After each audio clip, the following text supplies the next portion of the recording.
Géodis sur la mise sous contrôle et l'optimisation de nos dépenses intérim. Alors peut-être je peux voir parmi vous qui aujourd'hui achète de l'intérim.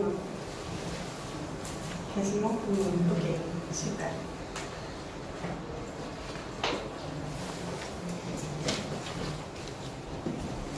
Donc l'agenda d'aujourd'hui, je vais commencer bien entendu par un petit parcours sur qui est Géodis. Ensuite, je vais vous parler de comment on a mis sous contrôle nos dépenses intérim. Une petite introduction sur le choix de notre stratégie. Comment on a mis BAPS Direct Skills en intégration de nos systèmes informatiques.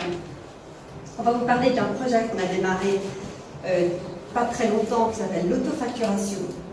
Et je vais également vous parler des avantages de cette solution et le schéma qui va avec, ainsi qu'un bilan sur les 10 ans de travail avec Direct Skills chez Géodis. Donc un petit mot sur le groupe Géodis.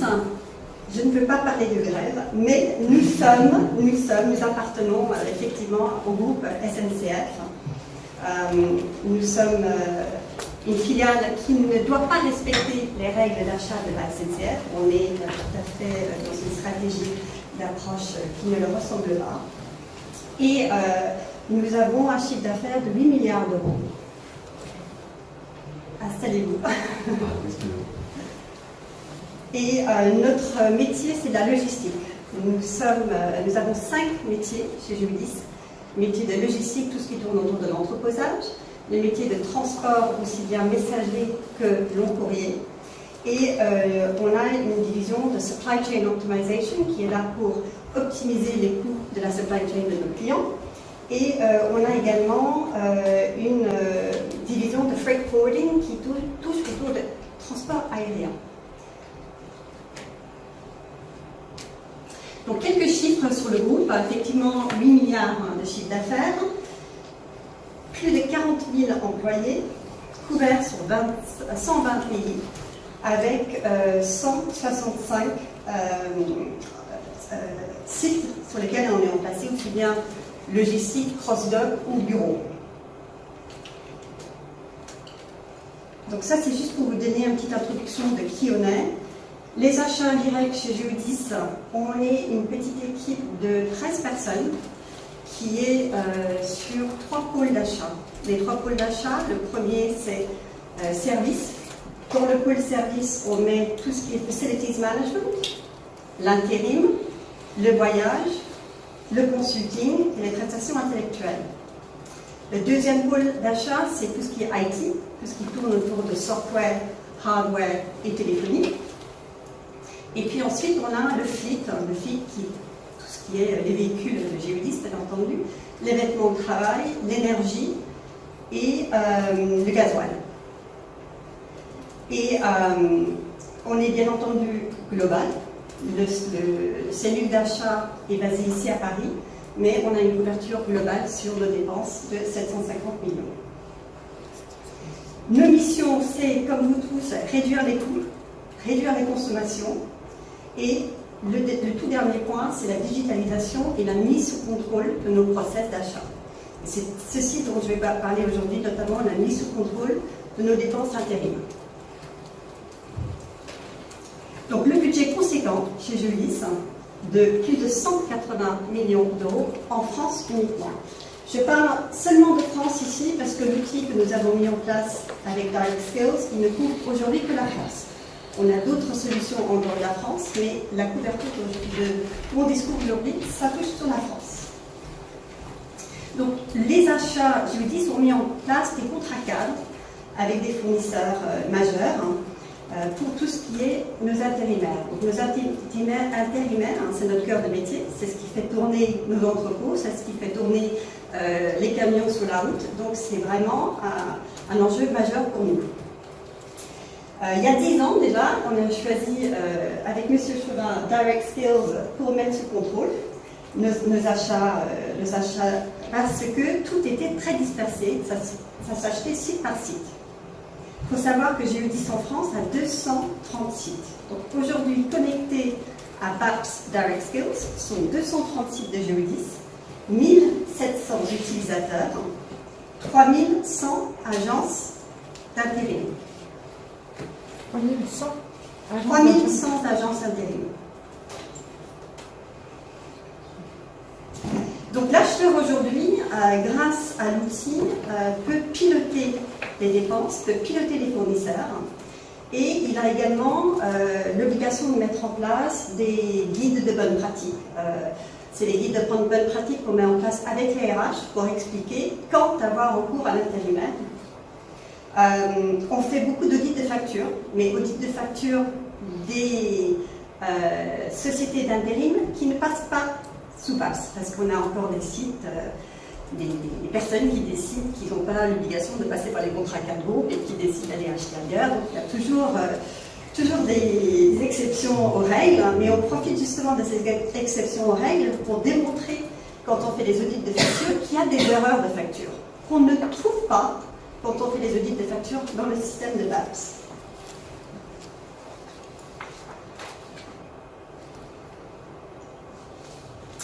Donc, ce que je disais, c'était préalablement, on avait une gestion très locale des achats d'intérim, avec aucune visibilité en centrale. Aujourd'hui, on a imposé l'outil et on a également imposé nos contrats. Pour ce faire, une petite anecdote, on retient les RFA s'ils n'utilisent pas les contrats cadres, ils n'utilisent pas l'outil. Ça marche très bien. C'est-à-dire vous revenez à la fin. Alors, on a des RFA de la part des sociétés d'intérim qu'on ne verse pas aussi, qui n'utilisent pas BAPS et qui n'utilisent pas les contrats cadres. Vous les gardez en centrale. Oui. Mais s'ils ne les utilisent pas, ils n'ont pas de RFA. Bah oui. Non, mais ils... Non, mais dans le sens où il n'y a pas de raison qu'ils obtiennent des RFA s'ils ne Oui, mais l'utilisent pas. ils voient pas, quand ils discutent avec d'autres sites, Ouais. le manque à gagner. D'accord. De ne pas passer par les contrats cadres, de ne pas passer par l'outil. Donc, on a pris la décision, vu le manque de visibilité sur ces 180 millions de dépenses, de choisir un seul outil et un seul process. Et on a aussi pris la décision d'inverser les flux. C'est-à-dire, avant, on était dépendant des sociétés d'intérim qui nous envoyaient la facture et nous, on contrôlait la facture. Avec le système, le contrôle de facture et vers la société d'intérim. C'est-à-dire que l'outil BAPS est paramétré avec tous les prix, les coefficients et les règles du groupe Géodis pour permettre zéro contrôle chez nous. Le contrôle est poussé vers l'ETT. Vous émettez un bon à facturer, c'est ça? Pardon, qui pose la question? Vous émettez un bon à facturer, c'est ça? Oui, je vais vous montrer un schéma tout à l'heure qui va certainement être un peu plus clair. Et ce qui est important, c'est qu'on a un petit peu inversé la chose. Avant, nous, on recevait des centaines et des centaines de factures. On a repoussé cette responsabilité vers eux parce qu'ils sont obligés de suivre dans le process de l'outil les règles du groupe Géodis. Est-ce que vous appelez cet outil un VMS, un Vendor Management System? Est-ce que c'est apparenté? Oui, absolument.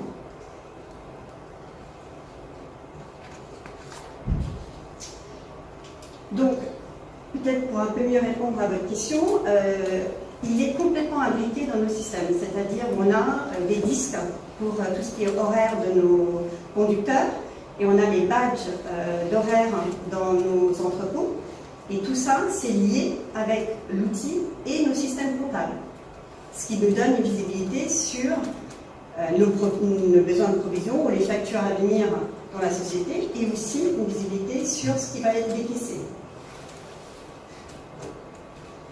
Donc, l'important, c'est d'avoir une visibilité centrale en temps réel, ce qui n'était pas du tout le cas auparavant.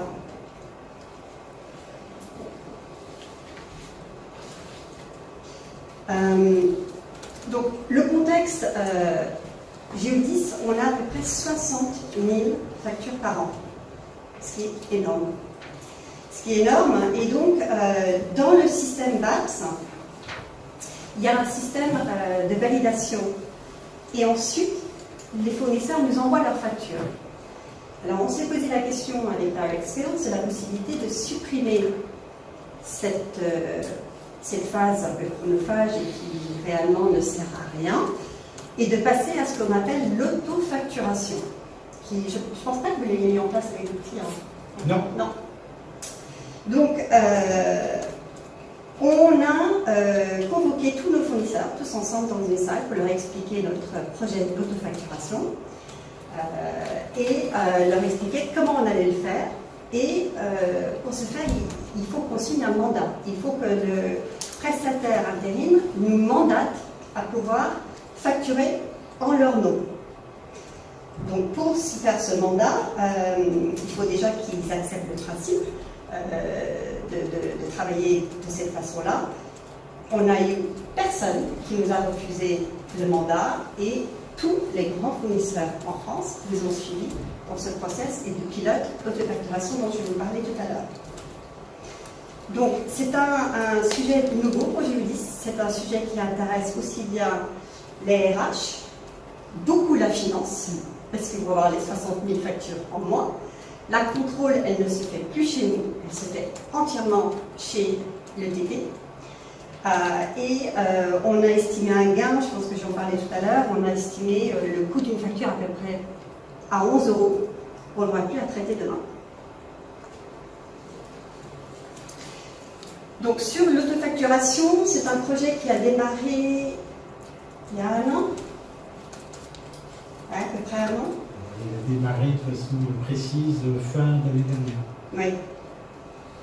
Donc le temps de rassembler tout le monde, de faire les mandats, de faire les contrats et de convaincre en interne et en externe le peu de risques à passer dans cette configuration. Aujourd'hui, on est en pilote pendant le mois de juin et juillet.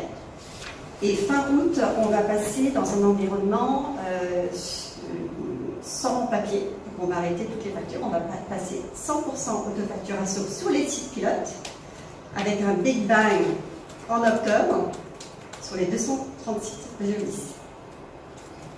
Planning ambitieux, mais tout à fait réalisable pour l'instant. Comme je vous le disais, 0 rejet en interne et 0 rejet auprès des fournisseurs. Donc les avantages, j'en ai un peu parlé, donc bien entendu plus de factures, donc l'économie potentielle de 11 € par facture. Nous n'aurons plus qu'à traiter que les litiges. Et les litiges chez Géodis représentent aujourd'hui à peu près 1%. 1% de litiges. Donc si demain on n'a pas de papier et qu'on n'amène plus les litiges, on ne va même pas avoir besoin de rentrer dans l'outil. Tout se passera, on délègue tout ça vers nos fournisseurs. Autre avantage,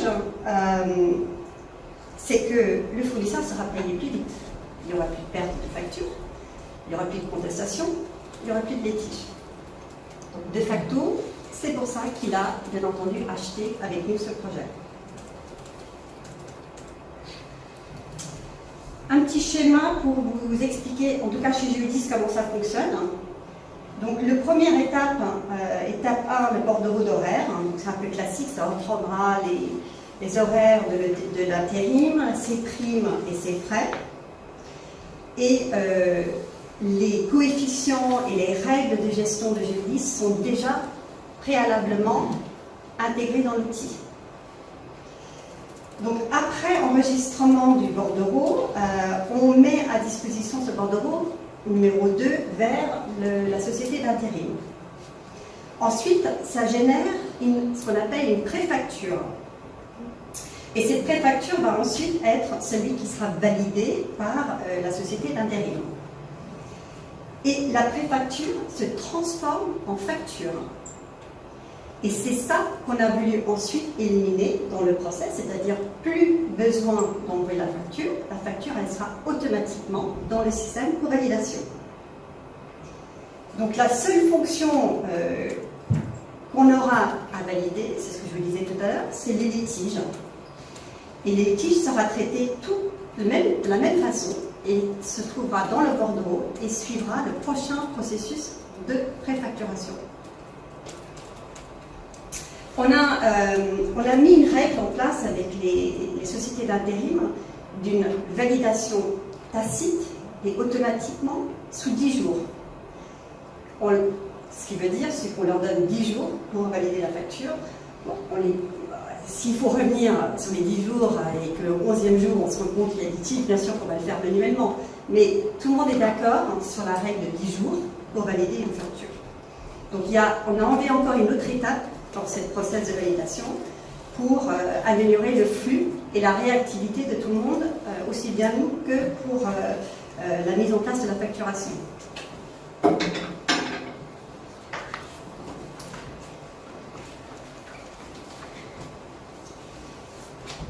Donc un petit bilan.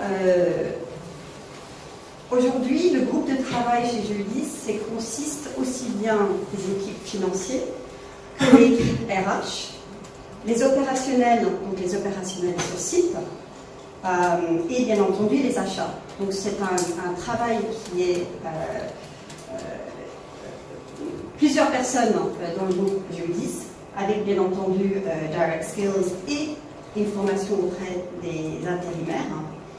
Et ce process, en utilisant BAPS Direct Skills, donc maintenant depuis 10 ans, nous a donné une visibilité beaucoup plus approfondie que ce qu'on avait auparavant. Et ça a beaucoup valorisé les achats. Ça a démontré qu'un process unique, des contrats cadres conformes, représente des gains pour l'entreprise. Et en ce qui concerne les financiers, notamment les responsables de site, ils arrivent à mieux provisionner parce qu'ils ont visibilité sur J+1 de toutes les dépenses qu'ils ont. N'oubliez pas qu'on a 180 millions de dépenses pour l'intérim. Donc ça leur donne une projection pour pouvoir mieux contrôler leur budget. Donc il va de soi pour dire que les gars, c'est en euros par rapport au nombre de factures, en heures de travail chez nous qui sera moindre que ce qu'il était auparavant. On élimine les erreurs de facture parce que tout est déjà pré-programmé dans l'outil. Donc il n'y a pas de raison à ce qu'il y ait des erreurs de facture. On a des gains des traitements administratifs et des gains du coup pour les sociétés d'intérim. Donc mon dernier slide,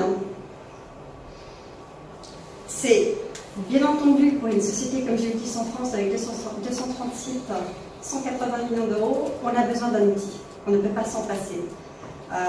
Je ne sais pas, François, quel est le seuil pour se dire qu'il nous faut un outil, combien de dépenses il faudra mettre un outil en place? On est sûr qu'à partir de 10 millions, il y a un ROI évident.